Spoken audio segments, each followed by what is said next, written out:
Hello dear student, कैसे हैं आप लोग। आशा करते हैं कि एकदम मस्त होंगे, स्वस्थ होंगे और अपनी पढ़ाई को एकदम शानदार लेवल से कर रहे होंगे, क्योंकि आपका फरवरी में एग्जाम है। यदि आप अभी से मेहनत नहीं कर रहे हैं तो अभी से मेहनत करना स्टार्ट कर दें। ठीक है, तो चलिए वीडियो को स्टार्ट करते हैं। और आज की इस वीडियो में मैंने क्लास 10th हिंदी के लिए दो मोस्ट इंपोर्टेंट निबंध लेकर आ चुका है। बहुत बच्चों ने कहा था सर निबंध करा दीजिए, तो मैंने दो मोस्ट वांटेड निबंध लेकर आ चुका है। यदि आपने इन्हीं दो निबंध को तैयार कर लिया तो बाकी आपको कुछ तैयार करने की जरूरत नहीं है। इसी दोनों से आपके एग्जाम 2025 में निबंध का प्रश्न बनेगा 100%। बस इन दोनों को तैयार कर लीजिए। और इतना आसान मैंने लिखा है इस निबंध को, दोनों निबंध को, कि आप एक बार पढ़ लेंगे तो आपको याद हो जाएगा। ठीक है, तो चलिए वीडियो को स्टार्ट करते हैं। और वीडियो को स्टार्ट करने से पहले यदि आप हमारे चैनल पर पहली बार आए तो चैनल को सब्सक्राइब कीजिएगा, वीडियो को लाइक और एक प्यारा सा कमेंट जरूर करना है। ठीक है, तो आपका सबसे पहला का निबंध क्या है कि भ्रष्टाचार कारण एवं निवारण विषय पर निबंध लिखिए। मैं बता दूं कि मोस्ट वांटेड 2025 की निबंध है भ्रष्टाचार कारण एवं निवारण। ठीक है, तो चलिए इस निबंध को हम लोग देख लेते हैं, इस निबंध का कैसे लिखना है। ठीक है, कैसे लिखना है। ठीक है, तो सबसे पहले आप कोई भी निबंध लिखना हो तो पहला आपको पॉइंट होना चाहिए प्रस्तावना। हेडिंग का लगाना है प्रस्तावना, ब्लैक पेन से। आपको ब्लैक पेन से हेड लगाना है प्रस्तावना। फिर इसमें लिखना है प्रस्तावना का ब्लैक पेन से हेड लगाकर उसके नीचे अंडरलाइन इस तरह कर दीजिएगा। ठीक है, ठीक ना, कि भ्रष्टाचार एक गंभीर समस्या है। भारत देश में या किसी भी देश में भ्रष्टाचार एक गंभीर समस्या है जो हमारे समाज और देश को कमजोर कर रही है। क्या कर रही है? कमजोर कर रही है। यह एक ऐसी बुराई है जिससे देश का विकास बाधित होता है और जनता का विश्वास सरकार तंत्र से उठ जाता है। ठीक है, तो प्रस्तावना में आपको बस इतना ही लिखना है। देखिए कितना आसान भाषा का प्रयोग इसमें किया गया, आसान शब्दों का प्रयोग किया गया है ताकि आपको याद करने में कोई भी दिक्कत ना हो। तो आप सबसे पहले क्या कीजिए, इसका स्क्रीनशॉट ले लीजिए और अपने कॉपी में ले लीजिए। ठीक है, पहला हेडिंग क्या था? प्रस्तावना। ठीक है, दूसरा हेडिंग लगाना आपको भ्रष्टाचार का अर्थ। वेरी वेरी मोस्ट ये पॉइंट वाला ये पॉइंट है, इसको याद रखिएगा, इसको जरूर लिखना है कि भ्रष्टाचार का अर्थ ये दूसरा पॉइंट है। ठीक है, मैंने पॉइंट वाइज लिखा है। ठीक है, तो आपको लिखना है भ्रष्टाचार का मतलब है कि अनुचित और अवैध तरीके से धन, शक्ति या लाभ प्राप्त करना। भ्रष्टाचार का क्या मतलब बाबू कि अनुचित रूप से, मतलब कानूनी तौर न हो। ठीक है, मतलब अनुचित और अवैध तरीकों से धन, शक्ति एवं लाभ का प्राप्त करना। ठीक है, इसमें शक्ति, सॉरी इसमें शक्ति, यहाँ पर होगा शक्ति लेना, अनुचित लाभ उठाना और गलत तरीकों से काम करवाना शामिल है। ठीक है ना, भ्रष्टाचार में क्या शामिल बाबू?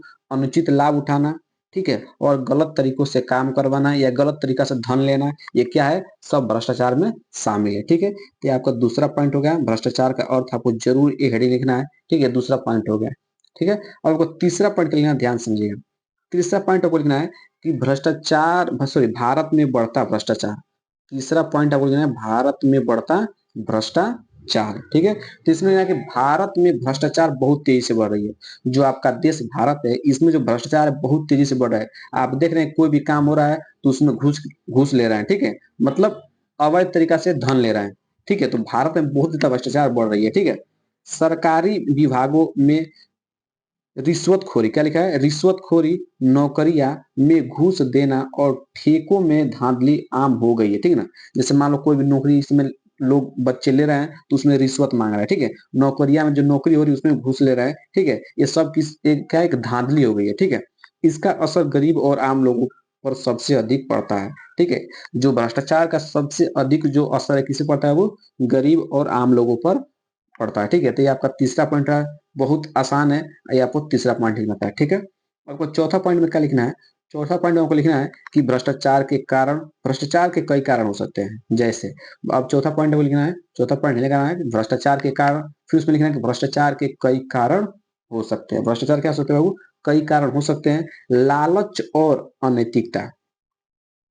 ठीक है, पहला आपका इसमें है लालच और अनैतिकता। दूसरा है कानून का कमजोर पालन। ठीक है, कानून का कमजोर पालन से भ्रष्टाचार बढ़ रहा है। ठीक है, क्योंकि जितना ज्यादा कानून कठोर होगा उतना भ्रष्टाचार क्या होगा? कम होगा। ठीक है, दूसरा पॉइंट हो गया। तीसरा पॉइंट आपको लिखना है कि सामाजिक और आर्थिक समानता। ठीक है ना, सामाजिक और आर्थिक असमानता। फिर आपका चौथा पॉइंट आप लिखना है पारदर्शिता की कमी। ठीक है, ये आपका रहेगा भ्रष्टाचार के कारण। ये चारों कारण आपको लिख देना है। ठीक है, ये आपका चौथा पॉइंट होगा। फिर आपका पांचवा पॉइंट क्या है? पांचवा पॉइंट है भ्रष्टाचार को दूर करने के उपाय। ये पांचवा पॉइंट आपको हेडिंग लगा देना है ब्लैक पेन से और नीचे अंडरलाइन कर देना है। ठीक है, कि भ्रष्टाचार दूर करने के उपाय। ठीक है, सख्त कानून और उनका सही ढंग से पालन। सख्त कानून और उनका सही ढंग से पालन। ठीक है, पहला पॉइंट हो गया। भ्रष्टाचार को दूर करने का उपाय का पहला उपाय होगा। ठीक ना, दूसरा उपाय है शिक्षा और नैतिक मूल्यों को बढ़ावा देना। दूसरा आपका पॉइंट क्या है? शिक्षा और नैतिक मूल्यों को बढ़ावा देना। फिर तीसरा लिखना है कि प्रशासन में पारदर्शिता लाना। फिर चौथा पॉइंट लिखना है भ्रष्टाचार के खिलाफ जन जागृति और सशक्तिकरण। ठीक है ना, सशक्तिकरण। ठीक है, आपका चौथा उपाय हो गया। ठीक है, तो इस तरह आपको भ्रष्टाचार दूर करने का उपाय लिखना था, तो मैंने 4 उपाय आपको बता दिए। इतना आसान ये वाला निबंध मैंने लिखा है ताकि आपको एक ही बार में याद हो जाएगा। ठीक है, फिर आपको आखिरी पॉइंट लिखना है उपसंहार। कोई भी निबंध हो उसका जब अंत होता है तो उपसंहार से ही होता है, तभी आपको नंबर मिलेगा। ठीक है, तो आपको आखिरी पॉइंट इसमें लगाना है उपसंहार। ठीक है, उपसंहार लिखना है कि भ्रष्टाचार को खत्म करना आसान नहीं है, ठीक है, लेकिन यह जरूरी है। भ्रष्टाचार को खत्म करना इतना आसान नहीं बाबू, लेकिन क्या यह जरूरी भी है। इसके लिए जनता, सरकार और प्रशासन को एकजुट होकर काम करना होगा। अगर भ्रष्टाचार को खत्म करना होगा तो सरकार को, जनता को और प्रशासन को एकजुट होना पड़ेगा। ठीक है, तभी हम एक भ्रष्टाचार मुक्त समाज का निर्माण कर सकते हैं। ठीक है, तो इस तरह आपको उपसंहार के बारे में लिखा था। तो इस तरह आपका क्या था, भ्रष्टाचार कारण एवं निवारण निबंध क्या होगा, निपटारा हो गया। इतना आसान है कि आप एक बार लिखेंगे और 2 बार पढ़ लेंगे तो आपको याद हो जाएगा। ठीक है, तो इसका स्क्रीनशॉट ले लीजिएगा, सभी का स्क्रीनशॉट ले लीजिए आप लोग। ठीक है, स्क्रीनशॉट लेते चलिएगा। ठीक है, स्क्रीनशॉट ले लीजिए। ठीक है, अब हम बढ़ते हैं अगले निबंध की तरफ। अगले निबंध की तरफ बढ़ते हैं। अगला निबंध बहुत ज्यादा इंपॉर्टेंट निबंध है, इसको भी तैयार कर लेना है। ठीक है, अगला निबंध बहुत ज्यादा इंपॉर्टेंट है, छात्र जीवन में अनुशासन का महत्व। वेरी वेरी मोस्ट इंपोर्टेंट कर लीजिए आप उसको। मोस्ट इंपोर्टेंट आपका जीवन पर, सॉरी क्या हो गया, निबंध संग्रह हो गया, छात्र जीवन में अनुशासन का महत्व। ठीक है, तो चलिए इसको हम स्टार्ट करते हैं। कैसे लिखना है, सबसे पहले लगाना प्रस्तावना। मैंने बताया है कि कोई भी यदि आप निबंध लिख रहे हैं बाबू, तो उसमें प्रस्तावना लिखना बेहद इंपॉर्टेंट एक पॉइंट हो जाता है। ठीक है, तो पहला पॉइंट आपको लगाना प्रस्तावना। उसमें लिखना है कि अनुशासन 2 शब्दों से मिलकर बना है, अनु और शासन। जो आपका अनुशासन है ये 2 शब्दों से मिलकर बना है, अनु और शासन, जिसका अर्थ है नियंत्रण में रखना अथवा किसी भी काम के प्रति नियमों में रहना। ठीक है, जिसका अर्थ क्या होगा, नियंत्रण में रहना अथवा किसी भी काम के प्रति नियमों में रहना। अनुशासन जीवन में व्यवस्था लाता है। ठीक है, प्रत्येक व्यक्ति को जीवन में सफलता हेतु अनुशासन का पालन करना चाहिए। ठीक है, ये आपका रहा प्रस्तावना में। फिर आपको दूसरा पॉइंट लिखना है, इसमें दूसरा पॉइंट लिखना है अनुशासन का महत्व। दूसरा लिखना है उसमें अनुशासन का महत्व, हमारे जीवन में अनुशासन का क्या महत्व है उसके बारे में लिखना है। ठीक है, लिखना कि अनुशासन का महत्व किसी एक कार्य में नहीं बल्कि जीवन के प्रत्येक क्षेत्र में महत्व है। जो अनुशासन का महत्व है केवल एक ही कार्य में नहीं है बल्कि जीवन के प्रत्येक क्षेत्र में महत्व है। ठीक है, अनुशासन हमारे जीवन को कई नई दिशा दिखाने का काम करता है। अनुशासन मनुष्य को नियमितता सिखाता है। समय का सही प्रयोग अनुशासन में रहकर ही किया जा सकता है। ठीक है, राष्ट्र में अनुशासन। राष्ट्र में अनुशासन राष्ट्र के विकास के लिए आवश्यक है कि राष्ट्र में सुशासन हो। सुशासन के लिए नागरिकों एवं लोक सेवकों में अनुशासन आवश्यक है। इसलिए कहा जाता है कि प्रजातंत्र का आधार सुशासन है और सुशासन का आधार अनुशासन है। ठीक है, देखिए कितना अच्छा अच्छा इसमें वर्ड का प्रयोग किया गया है और कितना एक शानदार सेंटेंस बनाया गया है। ठीक है, तो आप चाहे तो इसका स्क्रीनशॉट ले सकते हैं और इसको अपने कॉपी में लिख सकते हैं। दूसरा पॉइंट आपका क्या था, अनुशासन का महत्व। ठीक है, अब हम बढ़ते हैं तीसरे पॉइंट पर। तीसरा पॉइंट आपको हेडिंग लगाना है, तीसरा पॉइंट लगाना है अनुशासन की आवश्यकता। मतलब हमारे जीवन में अनुशासन क्यों आवश्यक है उसके बारे में को लिखना है। तो अनुशासन के द्वारा समाज शांति, सामाजिक या आर्थिक अर्थव्यवस्था का नियंत्रण संभव होता है। साथ ही शासन बनाए रखने, जीवन को सही दिशा में रखने, मनुष्यों को कर्म के लिए प्रेरित करने में अनुशासन की महत्वपूर्ण भूमिका है। ठीक है, तो इस तरह आपको ये तीसरा पॉइंट लिखना था, अनुशासन की आवश्यकता। ठीक है, अब इसका स्क्रीनशॉट आप लोग ले लीजिएगा, तो इसको क्लीन कर देते हैं। ठीक है, ये तीसरा पॉइंट हो गया। फिर आपको चौथा पॉइंट क्या लिखना है, ध्यान से देखिएगा। चौथा पॉइंट लिखना है अनुशासन के नियम। अनुशासन में क्या क्या नियम हो सकते हैं वो देखिए, आपके 5 नियम है। पहला, समय पर पाबंद लगाना, नियमित दिनचर्या, ठीक है, बुरी आदतों से दूर रहना, उचित नियमों और विनियमियों का के साथ जीवन जीना, शिष्टाचार पूर्ण जीवन।